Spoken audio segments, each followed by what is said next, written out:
পোশাক আশাকের কি অবস্থা? এটা কি পড়ছো তুমি? মোল্লা কাকা, আপনার মাইয়ের যে অবস্থা তো পুরো বাতিলের খাতায়। না না না, শেষ হইব না, চলবো না, বাতিল, পুরো বাতিল। হ্যালো গাইস, কেমন আছেন সবাই? আশা করি আপনারা অনেক অনেক ভালো আছেন। তো বড় মতন আমাদের একটা নতুন ভিডিও আপনাকে স্বাগতম।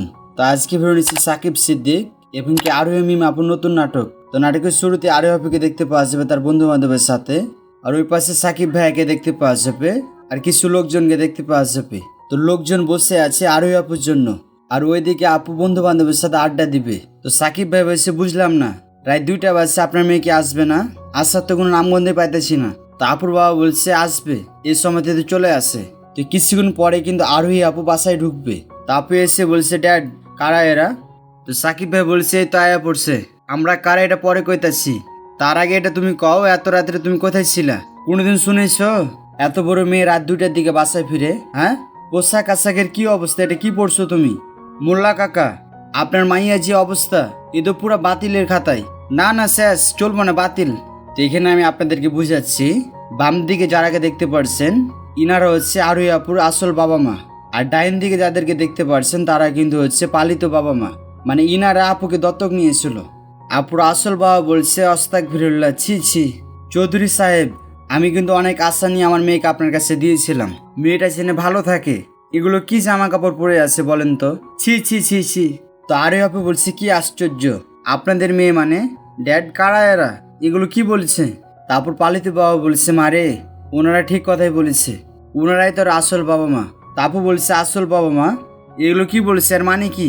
তারপর পালিত আম্মা বলছে মারে, তো ড্যাড ঠিক কথাই বলেছে, ওনারাই তোর আসল বাবা মা। তো সাকিব ভাইয়া বলছে ধুরো, এগুলো কথা বাদ দেন তো, আমি তোমারে কইতেছি শুনো, যাদেরকে তুমি ড্যাড মম বলতেছো ওনারা তোমাকে 20 বছর আগে দত্তক নিয়েছিল তোমার আসল বাবা মার কাছ থেকে।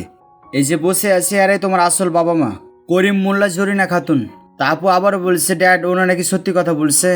তো আরোহী আপুর আসল বাবা বলছে ওনারা আর কি বলবে, আমি বলতেছি শুনো, 20 বছর আগে আমি গরিব আছিলাম, আমি ঠিকভাবে খেতে পিনতে পারছিলাম না, তার জন্য ওনারাকে আমি দত্তক দিয়েছিলাম তোমাকে। ভাবছিলাম আমার মেয়েটা অনেক সুখে থাকবে, কিন্তু না, এখন দেখছি পুরা উল্টা হয়েছে। তো আরোহী আপু বলছে শুনেন, জন্ম দিলে না বাবা মা হওয়া যায় না, যেদিন থেকে আপনারা দত্তক দিয়েছেন সেদিন থেকে শেষ।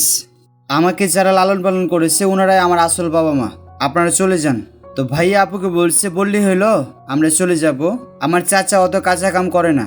20 বছর আগে যখন তোমার মামি দিদি দত্তক হয়েছিল, তখন তোমার বাপ মা স্টাম্পে লিখিত দিছিল যে মাইয়া যদি মানুষ না করতে পারে মাইয়ার যখন মতো লয়ে যাবো।